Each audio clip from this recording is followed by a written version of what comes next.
Donc la première session de travail s'est déroulée donc sur 2 journées intenses et, et très actives où donc, il y a déjà eu quand même la constitution du collectif, donc des temps aussi de partage et d'échange sur ce que justement chacun de nous attendait de ce conseil. Et puis finalement, après, s'est mis en place toute une méthode de travail pilotée par justement les agents de la métropole sur la question des transitions écologiques, des crises environnementales. Et puis, l'idée, c'était vraiment d'arriver finalement à une synthèse lisible et accessible sur une série de messages clés que les chercheurs avaient envie donc de faire passer aux décideurs, aux acteurs, mais plus largement, je dirais, à la société grenobloise en l'occurrence. On est parti d'une vision qu'on pourrait trouver peut-être un peu en silo, assez classique, en disant, bon, voilà, c'est quoi les sujets dans le domaine? Alors, on a appelé ça dans le rapport la sphère matérielle anthropocentrée, c'est peut-être un peu prétentieux comme vocable, mais l'idée, c'est de dire qu'il y a les milieux physiques. Voilà. Comment évoluent les milieux physiques aujourd'hui, sous la contrainte climatique, sous les problèmes de qualité des milieux, etc. Il y a un certain nombre de scientifiques dans le Conseil qui peuvent développer une réflexion sur le sujet. Après, on a également la question du vivant, des milieux vivants, et notamment l'importance des milieux vivants non humains, la question de la biodiversité. Et puis, il y a toute la sphère sociétale, et ce que ça implique, aussi bien en termes économiques, mobilité, etc. Et dans un dernier temps, on a essayé de réconcilier un peu tout ça à travers des visions un peu plus transversales, où la réflexion s'est organisée autour d'une manière générale, de l'évolution du tissu économique sur les territoires, des enjeux sociétaux qui leur sont liés, et en particulier des enjeux autour de la relocalisation, par exemple, des activités économiques. On a évoqué aussi dans ce cadre-là la question du numérique, qui est très transversale. Et je pense notre travail continuera à être marqué par ça. C'est-à-dire qu'on est quand même obligé à un moment donné de décomposer un peu le problème. On peut être systématiquement systémique en quelque sorte, et puis après d'essayer de remettre un peu tout ça ensemble pour développer des visions transversales. Dans ce livret qui est en ligne, on a cette première partie sur à la fois ces 3 sphères, donc sphère matérielle, sphère du vivant non humain et sphère sociétale, puis cette réflexion transverse sur des sujets systémiques et des approches, notamment par exemple du métabolisme. Et ensuite, on enchaîne avec 2 autres parties sur des questions peut-être plus spécifiques, mais qui nous semblaient importantes parce qu'on travaille aussi justement sur les territoires, avec les territoires. Donc la question des échelle évidemment géographique, mais aussi échelle de temps. Donc on a aussi une partie sur la complexité finalement des sujets que l'on traite sur ces enjeux environnementaux à différentes échelles et les liens que les territoires peuvent aussi entretenir sur ces sujets. Et une troisième partie qui est essentielle, qui est celle de la gouvernance, de la mise en action, des imaginaires. Donc ce n'est pas seulement une dimension gouvernance au sens politique et action des collectivités locales, c'est vraiment une mise en action, je dirais, de la société locale en l'occurrence, pour faire face à ces enjeux de transition, à ces questions de résilience et de résistance aux chocs qui nous frappent aujourd'hui. La question des échelles, alors, c'est intéressant parce que d'un certain côté, dans nos domaines de recherche, c'est presque banal, quoi. On peut raisonner en termes d'échelle. Mais là, ça prend une dimension particulière parce qu'il y a l'échelle des phénomènes qu'on étudie en tant que scientifique, et puis il y a l'échelle pour la prise de décision dans les territoires et de ce qui est impactant ou pas. Et donc, évidemment, et un bon exemple, c'est ce qu'on disait tout à l'heure, on a eu 2 mots-clés. On a eu un mot qui est climat, et puis un mot qui est plutôt la vision systémique des questions environnementales. Sur le climat, typiquement, ça échappe en grande partie, le contrôle finalement du réchauffement climatique échappe aux collectivités territoriales, puisque la France représente 1% des émissions au niveau mondial, et donc si on prend le périmètre de l'agglomération grenobloise, ça va être une fraction de ce pourcent, donc c'est pas grand-chose. En même temps, on ne peut pas ignorer le fait que le réchauffement climatique impacte la métropole, notamment avec des canicules qui rendent la vie assez difficile, notamment l'été. Mais à côté de ça, si on considère d'autres objets environnementaux, par exemple la qualité de l'air, on a quelque chose où l'action locale est beaucoup plus pertinente et impactante.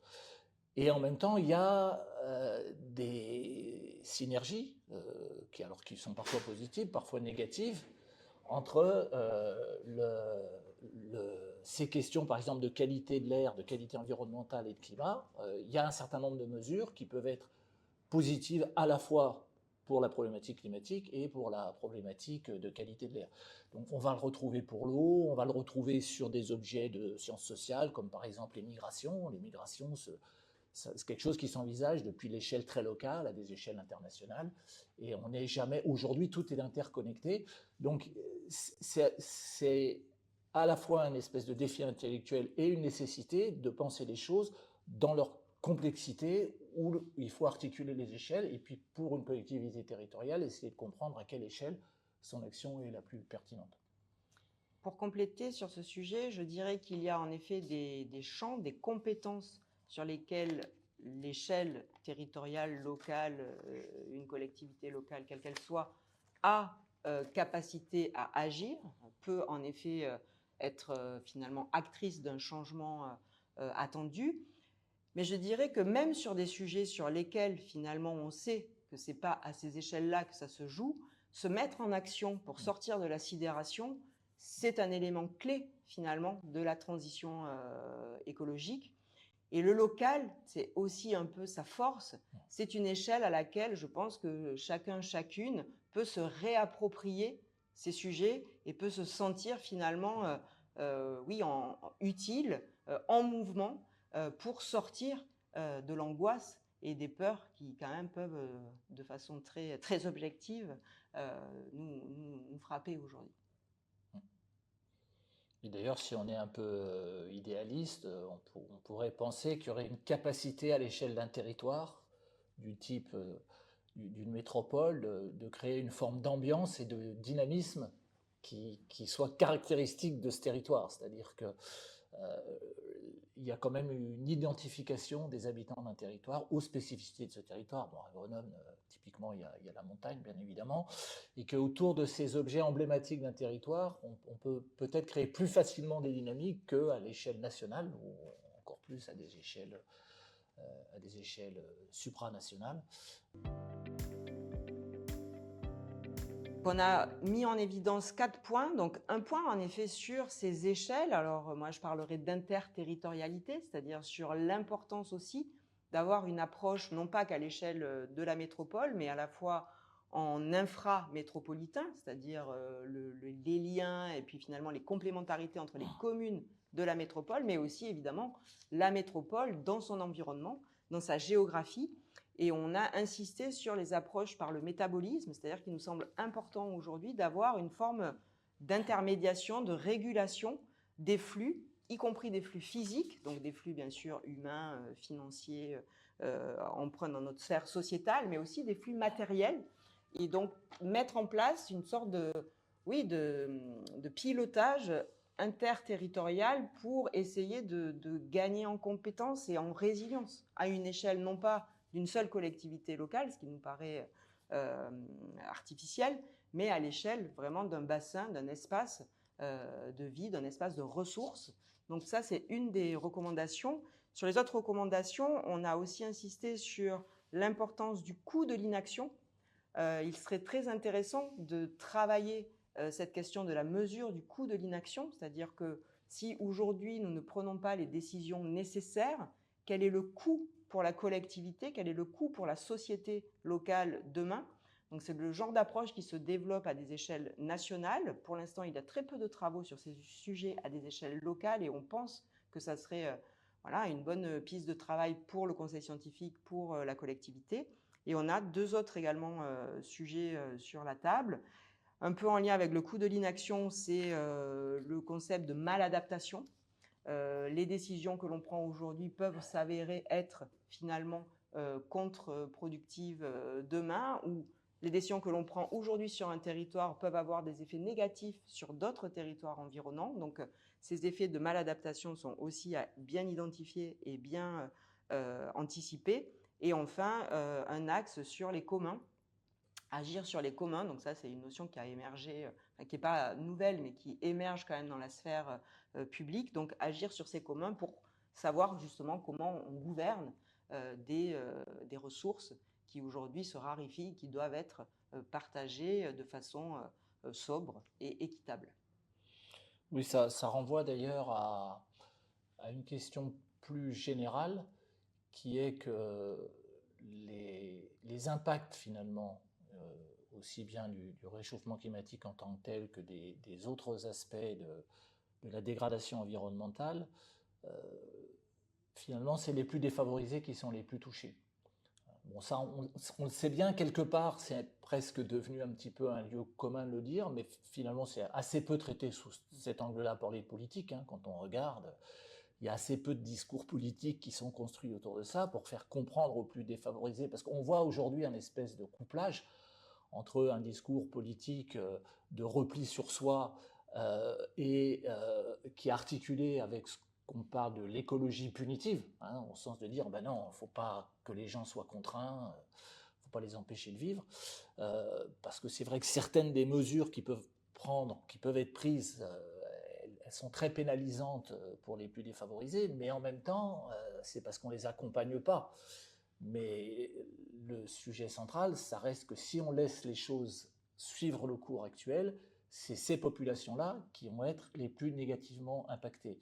Et donc, que ce soit donc la question de l'inaction, la question de la maladaptation ou la question des communs, c'est-à-dire des choses qu'on partage et qui ne devraient pas être marchandisées, eh bien ces trois grands sujets, finalement, renvoient très clairement à ce problème de la vulnérabilité des plus faibles économiquement ou des moins bien insérés dans la dynamique du marché mondial, en quelque sorte.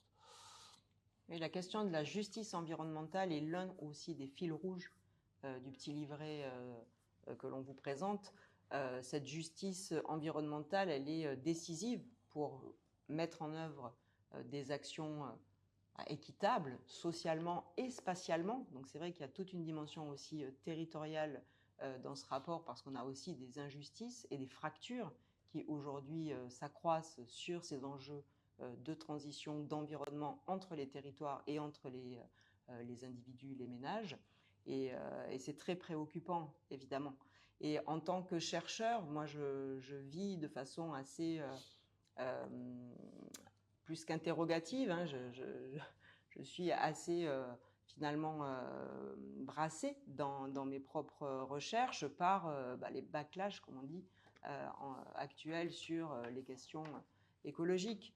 Et on se demande comment finalement aussi, depuis notre posture de chercheur, on peut ne pas contribuer à accroître ce sentiment de décalage et finalement cette dynamique un peu de retour en arrière parfois, ces backlash, comme on dit, écologiques, mais comment, depuis notre posture de chercheur, on peut au contraire tisser des liens, remettre en perspective des choses qui sont complexes mais néanmoins compréhensibles,